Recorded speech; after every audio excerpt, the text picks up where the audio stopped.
Olá, alunos! Estamos iniciando nossa 15ª semana de aula. Hoje faremos português e também vamos dar início a uma nova unidade, que é a unidade 6, a última gota. Então, eu preciso que vocês abram na página 43, onde diz: você já pensou em armazenar a água da chuva? Neste capítulo, você vai entender como isso é possível.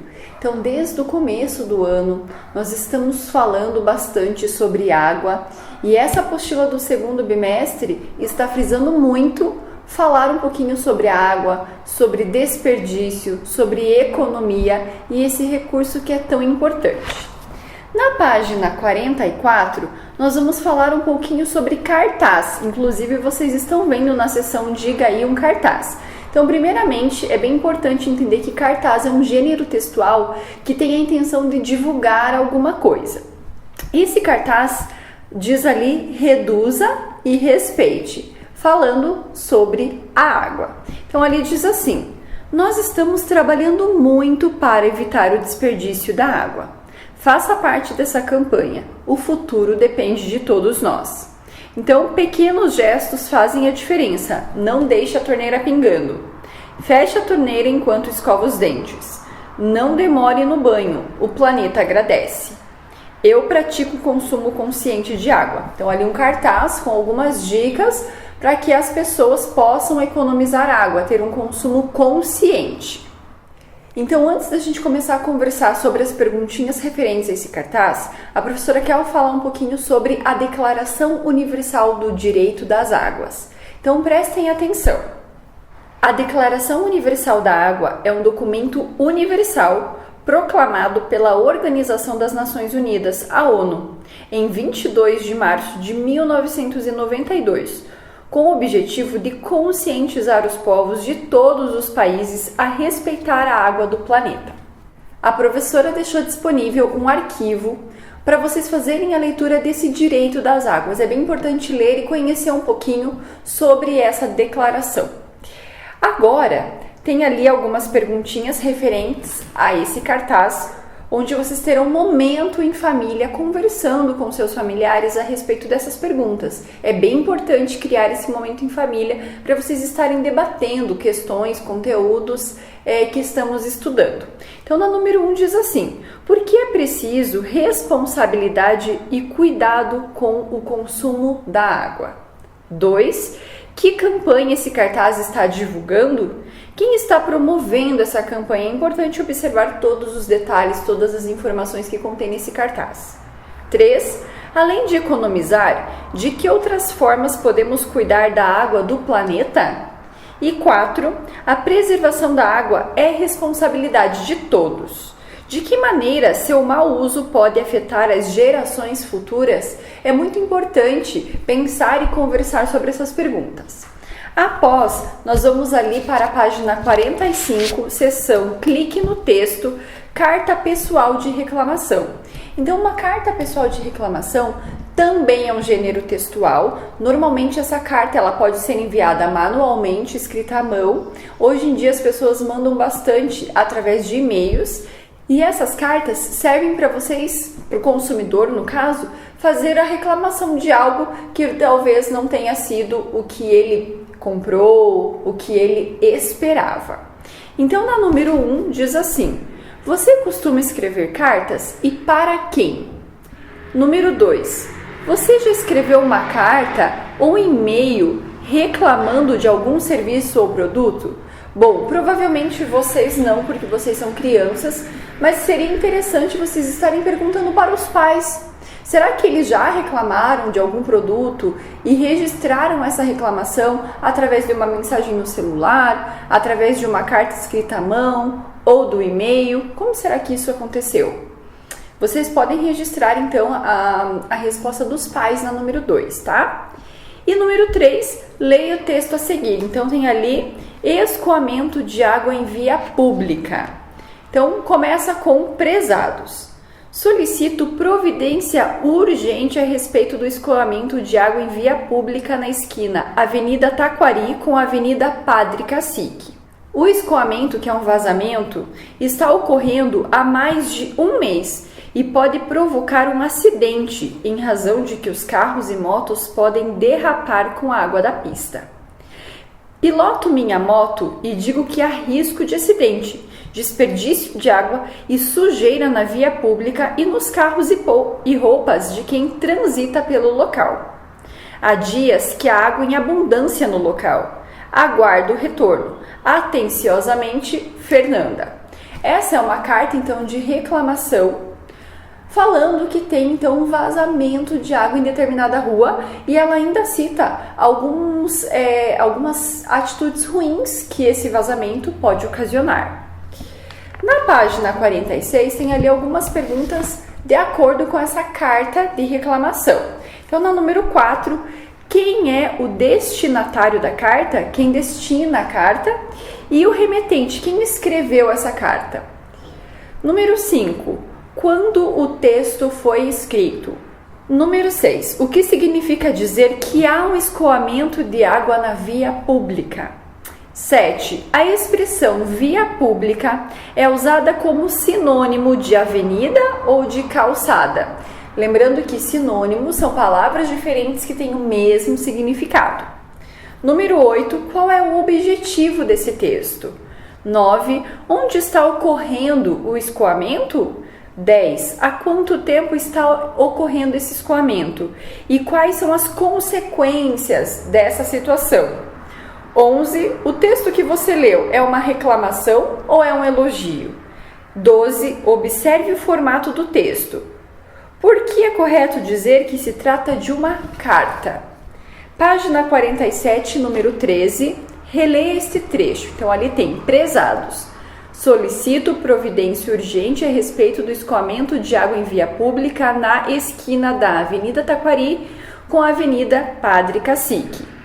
A palavra em destaque, prezados, é um adjetivo? Adjetivo é uma palavra de qualidade, você está acrescentando uma qualidade a essa palavra, essa pessoa. Ou é um vocativo, que significa um chamamento. Número 14, além da indicação da data, há também a hora. Por que você acha que essa informação consta na carta? 15, releia outro trecho. Então, ali tem: aguardo o retorno, atenciosamente, Fernanda. A palavra em destaque é uma abreviação da palavra atenciosamente. Então, ali tem ATT, né? Atenciosamente. Que outras palavras ou expressões Fernanda poderia ter usado para se despedir? Então, se ela não colocasse atenciosamente, que outras palavras ela poderia usar para se despedir nessa carta? 16. Ao escrever a carta ao Daeb, Fernanda mostrou uma atitude cidadã. Por que ela mostrou essa atitude cidadã? Na página 48, nós vamos falar um pouquinho de coesão. Então, ali na número 1 diz: releia um trecho da carta que Fernanda enviou ao Daeb. Então, solicito providência urgente a respeito do escoamento de água em via pública na esquina da Avenida Taquari com a Avenida Padre Cacique. Há dias que há água em abundância no local. Então, ali a palavra em destaque, local. Letra A. A que local a autora da carta está se referindo? B. Qual palavra ou expressão é mais específica? Via pública ou local? Letra C. Qual palavra ou expressão é mais genérica, mais vaga? Via pública ou local? Pessoal, nessa página é bem importante vocês lerem o que está escrito aí em amarelo, logo depois da letra C, onde tem uma breve explicação do que significa hiperônimo. Então, a professora vai explicar aqui um pouquinho e vai dar alguns exemplos. Então, hiperônimo é um termo com sentido mais genérico, mais vago, em relação a outro mais específico. Então, por exemplo, a palavra animal. Então, a palavra animal está associada a qualquer espécie de um animal, como gato, tartaruga, cavalo. Isso é hiperônimo. Então, animal é mais genérico, pode ser qualquer animal, não um animal específico. Outro exemplo, a palavra flor, ela está associada a todos os tipos de flores, como rosa, violeta, girassol. Então, Flor é um hiperônimo porque ela pode significar vários tipos de flores, não é uma espécie específica. Sabendo disso, nós vamos continuar ali a atividade na número 2. Então, na atividade número 2, releia este outro trecho observando a palavra em destaque. Piloto minha moto e digo que há risco de acidente, desperdício de água e sujeira na via pública e nos carros, e roupas de quem transita pelo local. Então, ali tem a palavrinha carros que está em destaque. Reescreva a frase substituindo a palavra em destaque por um hiperônimo. Então, ali tem carros. Que outra palavra nós poderemos substituir por carros? Não é uma marca específica, mas tem palavras que a gente pode usar para fazer essa substituição. Na página 49 tem ali a número 3, onde está pedindo para vocês fazerem a correspondência entre as colunas, ligando as palavras a seu hiperônimo. Então ali tem a coluna de rosa, dentista, dengue, carro e Portugal. E a coluna onde diz meio de transporte, doença, flor, país e profissão. Vocês vão ligar cada palavra à coluna correta. Número 4, recorte as figuras do fim da página e colhe-as de acordo com os hiperônimos das palavras que a representam. Então tem ali o quadro das frutas e dos doces. Vocês vão observar as imagens que estão ali embaixo, vão recortar e colar no lugar correto. Na próxima página, tem ali a atividade número 5, onde diz complete as frases com o hiperônimo das palavras em destaque. Então, tem ali as palavrinhas meio de transporte, flor, doenças, país e profissão. Vocês vão fazer a leitura das frases e completar essas frases com as palavras adequadas. Na seção lápis na mão, tem palavrinhas com G e com J. Então, na número 1, leia as palavras a seguir e responda as perguntas. Tem 3 palavrinhas, sujar, sugar e surgir. É importante vocês falarem essas palavras em voz alta para vocês conseguirem ouvir a pronúncia e o som. De acordo com essas palavras, na letra A diz assim: as letras G e J, nas palavras que você leu, representam um mesmo som? Sim ou não? Então, pronunciem em voz alta para vocês conseguirem distinguir o som. Letra B, em quais palavras a letra G tem o mesmo som representado pela letra J? Então, às vezes, a letra G e a letra J produzem o mesmo som. Nesse caso dessas 3 palavras, que palavra o G ou o J está representando o mesmo som? Número 2, observe as palavras a seguir. Então, tem ali gengibre, tangerina, figo, girafa, goma e galinha. Letra A. Em quais palavras a letra G representa o mesmo som representado pela letra J? Falem para vocês conseguirem distinguir o som e aí vocês vão escrever o nome dessas palavras. Letra B.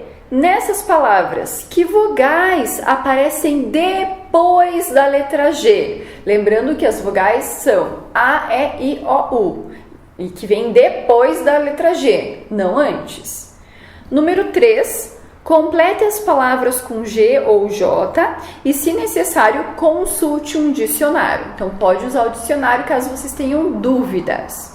E a última de hoje, que é a número 4, escreva o nome do que está representado nas ilustrações. Então, vocês estão vendo ali algumas imagens e só falta colocar o nome dessas imagens. Por hoje é só. Qualquer dúvida, a professora está à disposição. Boa aula e capricho na letra. Beijos!